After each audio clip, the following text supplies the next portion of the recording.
Bismillahirrahmanirrahim. Alhamdulillahirrahmanirrahim. Wassalatu wassalamu ala rasulillah wa ala alihi wasallam. Asyhadu an la ilaha illallah wahdahu la syarikalah wa asyhadu anna muhammadan abduhu wa rasuluh. Kita ketemu lagi dalam video pembelajaran pengantar akuntansi 1 bersama saya Muhammad Ridwan. Dan pada video kali ini kita akan membahas tentang metode pencatatan persediaan pada usaha dagang. Sebagaimana pada video sebelumnya kita sudah menyinggung sedikit tentang apa itu perusahaan dagang dan apa bedanya dengan usaha jasa. Intinya, perbedaannya dengan usaha jasa adalah usaha dagang ini ada sesuatu yang dimiliki yang tidak dimiliki oleh usaha jasa, yaitu barang. Dan akun yang dipakai adalah inventory atau sediaan barang dagang. Maka segala transaksi dan segala akuntansi yang membedakan antara usaha dagang dan usaha jasa adalah berkisar tentang sediaan barang dagang ini. Nah, salah satunya adalah metode persediaan, metode pencatatan persediaan. Baiklah. Metode pencatatan untuk persediaan barang dagang itu ada dua metode. Ya. Pertama, metode periodical method, atau kadang juga disebut dengan metode fisik. Physical method. Nah, yang kedua adalah metode perpetual. Bagaimana metode periodik dan perpetual ini berbeda? Ya, kita lihat. Di sini diterangkan bahwa metode periodik adalah metode yang digunakan untuk mencatat hal-hal yang terkait dengan persediaan barang dagang dalam satu usaha dagang, di mana persediaan itu dicatat dan dihitung hanya pada awal dan akhir periode akuntansi saja, yaitu untuk menentukan beban pokok penjualannya atau harga pokok penjualannya. Jadi metode periodik ini mencatat persediaan barang dagangnya itu hanya di awal periode, yaitu 1 Januari, dan juga pada akhir periode, yaitu 31 Desember. Karena kebutuhan untuk menentukan berapa harga pokok penjualannya. Metode ini paling banyak dipakai oleh perusahaan yang frekuensi transaksinya tinggi, sehingga mungkin menyusahkan mereka untuk menggunakan metode perpetual. Apa itu metode perpetual? Setelah ini kita akan bahas. Akan tetapi pernyataan terakhir ini mungkin sudah tidak begitu relevan lagi untuk zaman sekarang karena teknologi dan software yang kita miliki sudah memungkinkan untuk melakukan penjualan dengan frekuensi yang tinggi. Sehingga ini sudah tidak menjadi masalah lagi. Kemudian apa itu metode perpetual? Di sini disebutkan yaitu metode yang digunakan untuk mencatat hal-hal yang terkait dengan persediaan barang dagang dalam usaha dagang, akan tetapi persediaan dicatat dan dihitung secara detail, baik pada waktu dibeli maupun dijual. Jadi intinya setiap ada transaksi yang terkait dengan sediaan barang dagang, langsung dicatat dan dihitung pada waktu terjadinya. Nah, pernyataan berikutnya itu metode ini lebih cocok digunakan dalam perusahaan yang frekuensi transaksinya tidak terlalu tinggi, tapi nilai transaksinya besar. Benar, tapi dengan teknologi sekarang ini pun sudah tidak berlaku. Karena mau transaksinya frekuensi tinggi atau sedikit, ataupun transaksinya mau besar atau kecil, dengan teknologi yang kita miliki sekarang, ini sudah tidak membuat begitu banyak perbedaan. Nah, bagaimana memahami dua metode ini secara terpisah? Langsung saja kita lihat bagaimana teknis penjurnalannya. Ini dia. Misalkan pembelian barang dagang. Oke, transaksi pertama terkait barang dagang tentu adalah pembelian. Kalau metode periodik, maka jurnalnya adalah pembelian di debit dan kas di kredit. Asumsinya misalkan ini tunai ya. Misalkan ini tunai. Kalau dia kredit ya pada utang dagang. Yang kita soroti adalah ini. Rekening yang digunakan pada metode periodik adalah rekening pembelian. Jadi, metode periodik ada akun yang dikenal dengan nama pembelian atau purchase. Jadi yang digunakan adalah pembelian. Sedangkan di metode perpetual, ketika membeli, dia tidak menggunakan rekening pembelian, tapi langsung dimasukkan ke rekening persediaannya langsung. Jadi ketika ada transaksi terkait persediaan, maka yang digunakan rekeningnya atau akunnya adalah akun persediaan. Dalam hal ini, akun persediaan ditaruh di debit menunjukkan bahwa persediaan ini bertambah. Karena persediaan dibeli berarti kan ada persediaan baru yang masuk. Nah, persediaan ini termasuk akun aset. Sehingga ketika kita membeli persediaan baru alias kita mendapat aset baru, maka asetnya bertambah. Dalam hal ini persediaan. Sehingga langsung akun persediaannya terlihat di sini bertambah. Bagaimana kalau penjualan barang dagang? Kalau penjualan barang dagang, kalau akun periodik, metode periodik itu menggunakan akun penjualan. Misalkan di sini kas di debit, penjualan di kredit. Ya, kas bertambah, misalkan asumsinya ini penjualan tunai, dan penjualan di kredit bertambah. Penjualan termasuk akun pendapatan. Berbeda dengan jurnal dengan metode perpetual, jurnalnya sama, salah satu jurnalnya sama, ini menggunakan harga pasar, harga penjualan, tetap di jurnal, kas, debit, penjualan di kredit, ini dengan harga penjualannya, akan tetapi ada jurnal tambahan untuk metode perpetual, yaitu untuk mencatat persediaan. Karena tadi sudah kita terangkan bahwa untuk metode perpetual, setiap ada transaksi terkait penambahan atau pengurangan persediaan, pasti langsung dicatat ke akun persediaannya.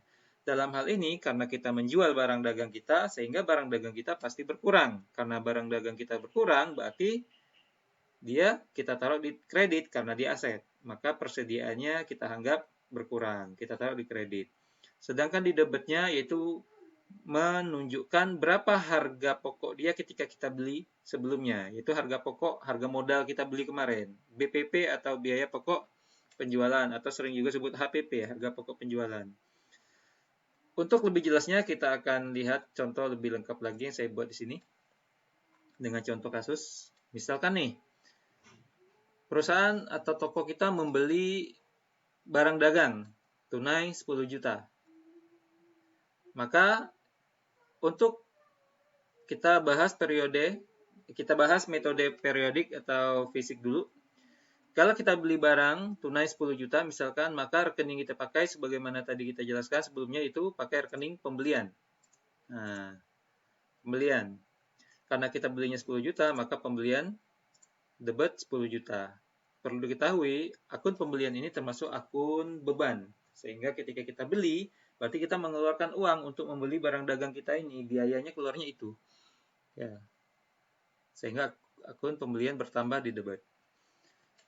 Nah, karena kita belinya tunai, tentu di kreditnya berkurang kas. Karena kita bayarnya pakai kas. Oke, jadi pembelian, debit, ya. Kemudian kas di kredit. Oke. Kemudian misal kita lebih lengkap lagi, ada retur. Misalkan setelah kita beli ternyata ada barang yang tidak sesuai spek atau salah kirim oleh penjual misal senilai 2 juta. Maka kita retur.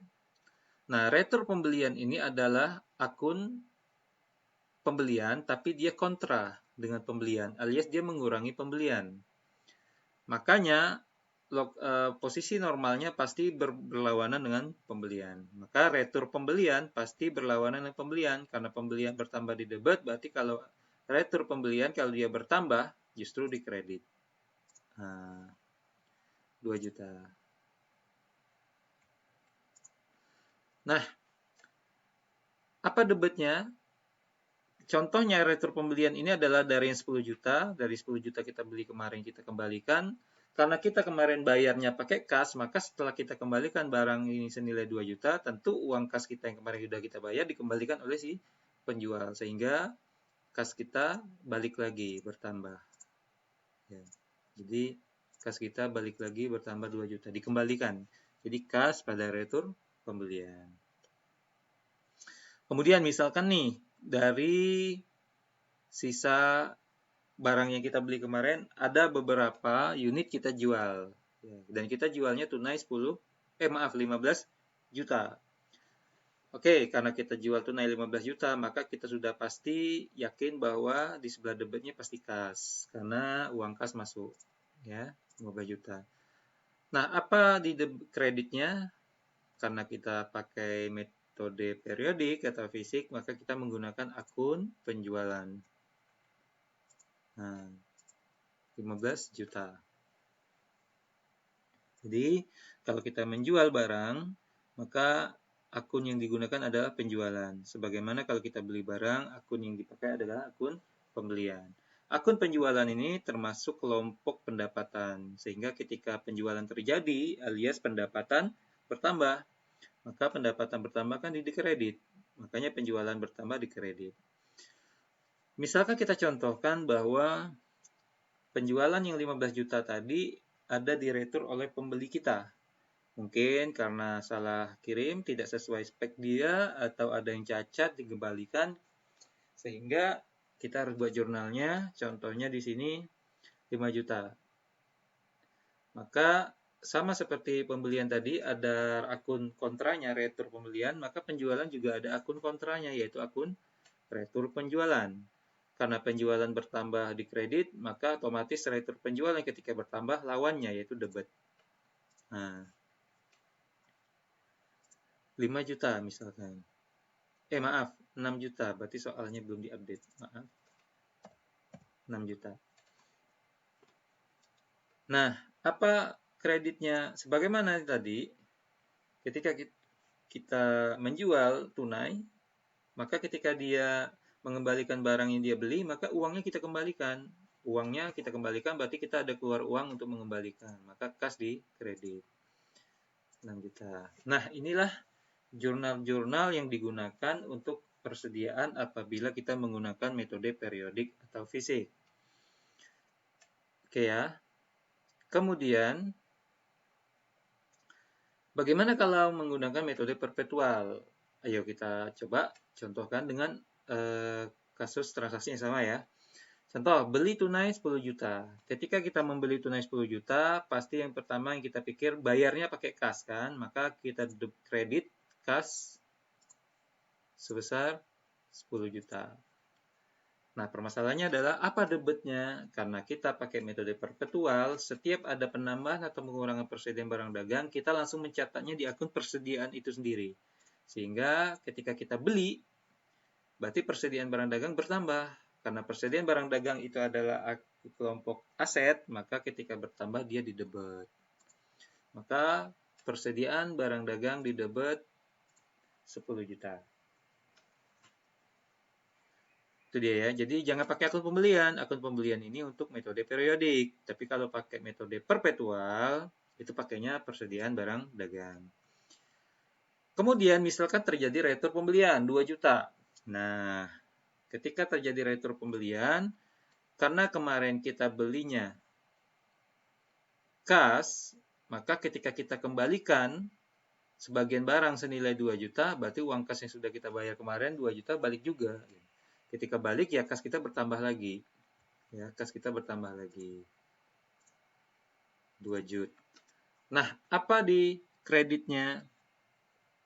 Ingat, setiap ada penambahan atau pengurangan persediaan barang dagang, kalau metode perpetual langsung catat di rekening sediaan barang dagang. Berarti kalau kita kembalikan barang dagang yang sudah kita beli, yang di tangan, berarti barang dagang kita berkurang 2 juta. Barang dagang berkurang, ya dikredit, karena di aset. Maka persediaan barang dagang dikredit 2 juta. Jadi tidak memakai akun retur pembelian gitu. Bagaimana mau menggunakan retur pembelian? Akun pembeliannya saja tidak kita gunakan untuk metode perpetual. Oke, next. Misalkan kita jual tunai 15 juta. Ketika kita menjual barang kita 15 juta, maka pertama, untuk perpetual, itu kita tetap menjurnal sebagaimana periodik, yaitu kas pada penjualan. Ya. Kita menjurnal kas 15 juta bertambah karena kita jual tunai, dan penjualan bertambah 15 juta di kredit. Kemudian, ingat, setiap penambahan atau pengurangan persediaan barang dagang, metode perpetual selalu mencatatnya langsung ke persediaan barang dagang. ketika kita menjual, ya, persediaan barang dagang itu berarti bertambah atau berkurang? Berkurang kan? Karena persediaan barang dagang kita sudah pindah ke pemilikan. Gitu. Berarti persediaan barang dagang kita berkurang. Kita harus catat itu. Nah, persediaan barang dagang berkurang kan dikredit karena dia aset. Ya, karena dia aset. Kemudian, apa debitnya? Nah, inilah dia khusus jurnal untuk penjualan, ya, jurnal tambahan untuk penjualan metode perpetual. Debitnya adalah harga pokok penjualan atau beban pokok penjualan. Apa itu beban pokok penjualan? Nanti kita akan bahas di video selanjutnya. Yang sekarang kita bahas adalah berapakah nominal yang kita butuhkan untuk menjurnal ini. Misalkan contohnya di sini adalah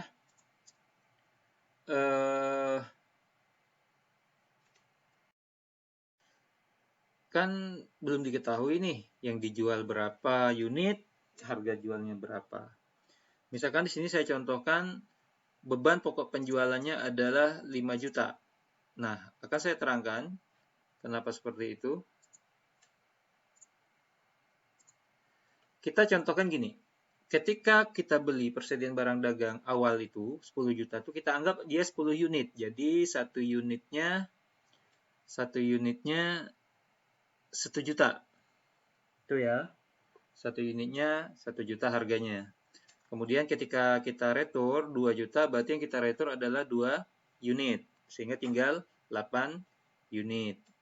Dari 8 unit itu, kita ada jual 15 juta. Nah, 15 juta ini tidak ada yang tahu berapa unit. Ini 15 juta ini adalah harga jualnya. Bisa saja dia 1 unit, 2 unit, 3 unit, bahkan bisa 88 unitnya 15 juta. Nah, disinilah bedanya metode perpetual dengan periodik atau fisik. Di sini disebutkan apabila kita menjual sediaan barang dagang, kita juga langsung catat berapa harga pokok yang kita jual tersebut. Di sini contohnya 5 juta. 5 juta ini kan kita udah tahu bahwa 5 juta ini 5 unit. Karena 1 juta 1 unit kita beli kemarin. Sedangkan kita jualnya 15 juta. Dari sini kita bisa ketahui bahwa kita menjual barang 5 unit dengan harga 15 juta. Alias 1 unit kita jual 3 juta. Berarti kita ambil untung kasarnya adalah 2 juta 1 unit.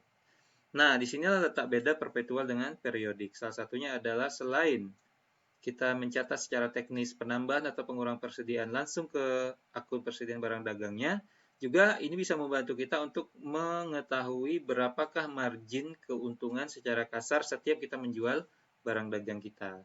Makanya kita catat kas pada penjualan 15 juta, ini untuk harga penjualan, ya. Sedangkan ini untuk harga pokoknya. Persediaan barang dagang kita yang kita jual 15 juta ini berkurangnya cuma 5 juta. Kenapa? Ketika kita beli cuma 5 juta alias 5 unit. Pas kita jual, harga jualnya 15 juta. Jadi kita tetap catat persediaan barang dagang kita yang berkurang adalah 5 juta. Ya.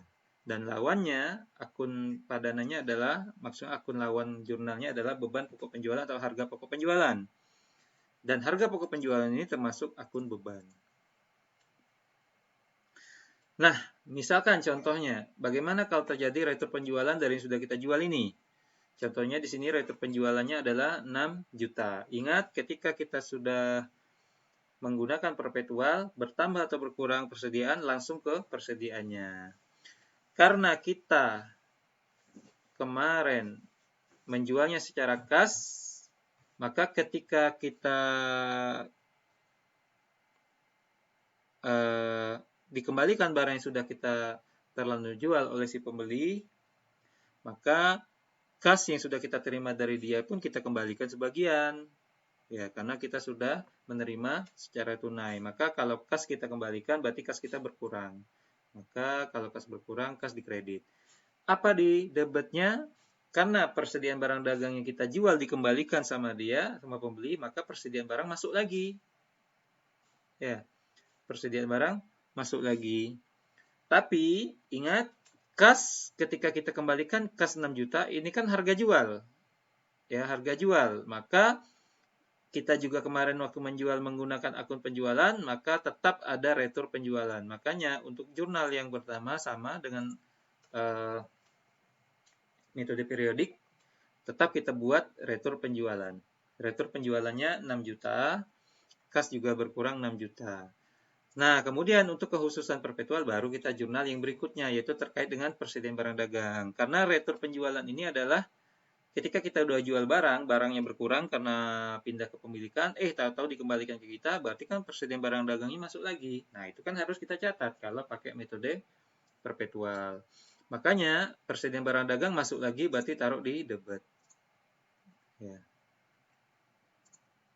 Masuk di debit. Berapa?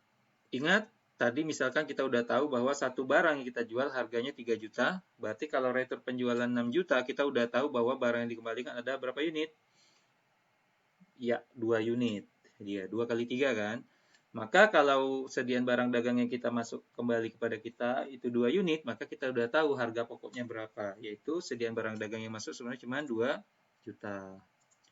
Maka HPP-nya juga kita kembalikan 2 juta. Jadi dibalik. Jadi ini jurnal ketika kita menjual, tahu-tahu dikembalikan tinggal dibalik saja. Kalau kita jual tadi beban pokok penjualan pada sediaan barang dagang, maka ketika dikembalikan ya balikin aja persediaan barang dagang pada beban pokok penjualan. Oke. Ringkas, cepat, padat, tapi saya harap kalian bisa memahaminya, kalian semua, teman-teman bisa memahaminya. Kesimpulannya, secara teknis, kalau metode periodik atau fisik, kalau terjadi pembelian, maka menggunakan akun pembelian. Kemudian ketika meretur pembelian, pakai retur pembelian. Akun retur pembelian sebagai lawan dari pembelian. Ketika menjual, menggunakan akun penjualan, hanya seharga jualnya saja tanpa mengetahui berapa barang yang kita jual itu harga pokoknya kemarin waktu kita beli. Sehingga tidak kita diketahui kalau dari metode periodik saja tidak diketahui berapa sih untung kita sekarang, untung kita waktu jual ini tidak diketahui. Dan juga ketika meretur penjualan juga menggunakan akun retur penjualan sebagai lawan dari akun penjualan. Juga senilai harga jualnya kemarin. Sedangkan akun perpetual, metode perpetual, setiap penambahan atau pengurangan, ini tolong dicatat dan diingat baik-baik. Setiap penambahan atau pengurangan persediaan barang dagang, gunakan akun sediaan barang dagang dalam jurnal. Selalu dicatat, jangan lupa itu. Makanya ketika beli misalkan, maka sediaan barang dagang bertambah, debit. Ketika retur pembelian, berarti barang dagang yang sudah terlanjur kita beli, kita kembalikan, berarti berkurang, taruh di kredit. Jadi langsung tembak ke akun sediaan barang dagangnya. Ketika menjual, catat dulu jurnal senilai harga penjualan, kemudian jangan lupa senilai sediaan barang dagangnya, yaitu beban pokok penjualan. Karena ingat, ketika kita menjual kan berarti barang dagang kita berkurang karena pindah tangan. Nah, kan tetap harus catat sediaan barang dagangnya. Yang dicatat ya senilai harga beli dia kemarin, alias harga pokok penjualannya. Gitu. Begitu juga ketika retur, maka kalau retur penjualan, catat dulu senilai harga jual, dan catat kembali sediaan barang dagangnya dikembalikan ke kita. Senilai nilai beli ketika kita beli di awal. Oke, saya rasa demikian penjelasan singkat tentang bagaimana perbedaan metode periodik, fisik, dan perpetual dalam pencatatan sediaan di usaha dagang. Mudah-mudahan video yang singkat ini bisa memberikan manfaat kepada kita semua, dan saya akhiri. Wassalamualaikum warahmatullahi wabarakatuh. Subhanakallahumma bihamdika asyhadu an la ilaha illa anta astaghfiruka wa atubu ilaik. Assalamualaikum warahmatullahi wabarakatuh.